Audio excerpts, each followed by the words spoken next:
একটা কেকের অর্ডারের জন্য সেই ঢাকা থেকে রাজবাড়ী চলে যেতে হলো। চলে কেনই বা যাব না, কারণ আমাকে ভয় দেখানো হয়েছে আমি যদি এই কেকের অর্ডার না নিই তাহলে আমার সাথে ব্রেকআপ করে দেবে। এভাবে যদি আমাকে ছেড় দেওয়া হয় আমি কিভাবে না গিয়ে পারি বলুন। এভাবে ইমোশনাল ব্ল্যাকমেল করা কিন্তু একদমই অমানবিক। এটা একদমই ঠিক না, সম্পূর্ণ আমার সাথে অন্যায় হয়। আসসালামু আলাইকুম সবাইকে, কেমন আছেন সবাই? আজকে প্রায় ৩ বছর পর একটা বড় সাইজের বাটারফ্লাই থিম কেক আমি করব। কিন্তু শুরুতে আমার মাথা থেকে একদমই আউট হয়ে গিয়েছিল এটা বাটারফ্লাই থিম কেক হবে।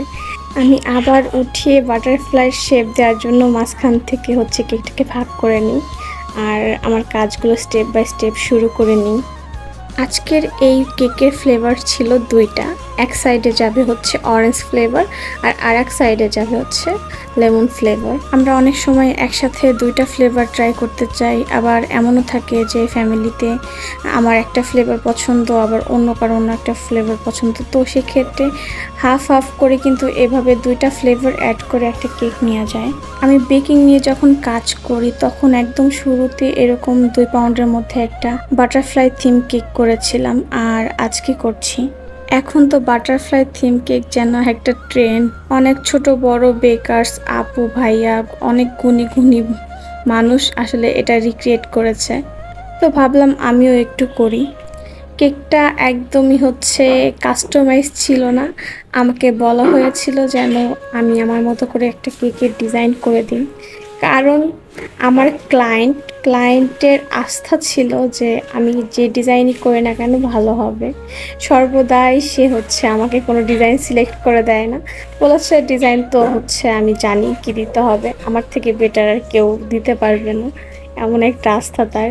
তো আমার আজকের ক্লায়েন্ট আমার স্কুল ফ্রেন্ড। ও বারবারই খোঁজ নিচ্ছিল আমি বাসায় যাব কবে, আমার কবে পরীক্ষা শেষ হবে।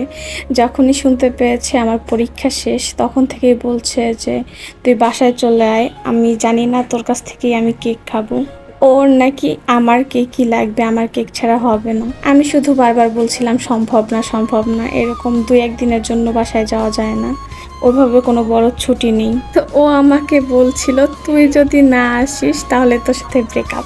মানে ইমোশনাল ব্ল্যাকমেল যাকে বলে। আসলে বন্ধু বান্ধব যারা থাকে সবাই খুব ভালো করে জানে দুর্বলতা কোথায়, আর কিছু হলেই তো বলবে এই তোর বন্ধুত্ব, এই তুই আমার বন্ধু, মানে এভাবে ইমোশনাল ব্ল্যাকমেল করে।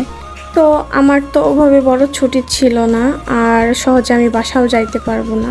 তো ও যেহেতু এত জোর করছিল তো আমি চিন্তা করলাম একটু দেখি আমার কোনো অফ ডেতে প্যাচে কিনা ডেটটা। তারপর দেখি যে ফ্রাইডে আর স্যাটারডের একটা বন্ধ থাকে, মানে ২ দিনের বন্ধ বলা যায়। আর যেহেতু অনেক দিন আমি বাসায় যেতে পারবো না তো চিন্তা করলাম ২ দিনের জন্য একটু ঘুরে আসি।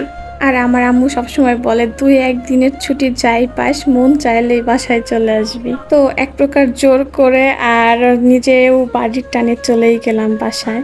এদিকে কেকটা যেহেতু সম্পূর্ণটাই আমার পছন্দ মতো ডিজাইন করেছি তো মনে মনে তো একটু টেনশন থাকেই, আল্লাহ কেকটা কি পছন্দ হবে কি না, কেকের রিভিউ কেমন পাবো, একটা ধুকু ধুকু ভাব থাকেই মনের মধ্যে। তো আলহামদুলিল্লাহ ওরা কেকটা পেয়ে অনেক বেশি খুশি হয়েছিল আর রিভিউ শুনে তো আমি একদম পুরো হেসে দিয়েছি, কারণ আমার ফ্রেন্ড নাকি কেকই পায় নাই ভাগে, ওদের বাসার সবাই একদম একবারে কাড়াকাড়ি করে এক প্রকার কেক শেষ করে ফেলছে। আর আমার ফ্রেন্ডের আম্মু আন্টি উনি কেকই খায় না, সেখানে উনি বড় বড় ২ পিস কেক নিজে একাই খেয়ে ফেলছে। মানে ও শুধু বলতেছিল যে আমি শুধু তাকাই তাকাই দেখতেছি সবাই কাড়াকাড়ি করতেছে তোর কেক নিয়ে। আর ওরা তো ৫ মাস পর ওদের আবার আরও একটা কেক লাগবে, আর ওই কেকটাও যেন আমি দিই, এখন থেকে ওরা সব কিছু সিলেক্ট করে রেখেছে ডিজাইন থেকে শুরু করে। তো এই তো আমার কেকের ফাইনাল লুক। গল্প বলতে বলতে কেকের ডেকোরেশনটা শেষই হয়ে গেল। এখন আমি আমার কেকের ফটোশ্যুটের জন্য সেই আমার ফেভারিট একটা জায়গাতে নিয়ে যাব কেক। এই তো আমার কেক আর আমার সেই পছন্দের জায়গা, যেখানে আমার কেকের ফটোশ্যুট করতে না পারলে আমার এত আফসোস লাগে। তো আজকের ভিডিওটা কেমন লাগলো অবশ্যই জানাবেন। আজকে এই পর্যন্তই, আল্লাহ হাফেজ।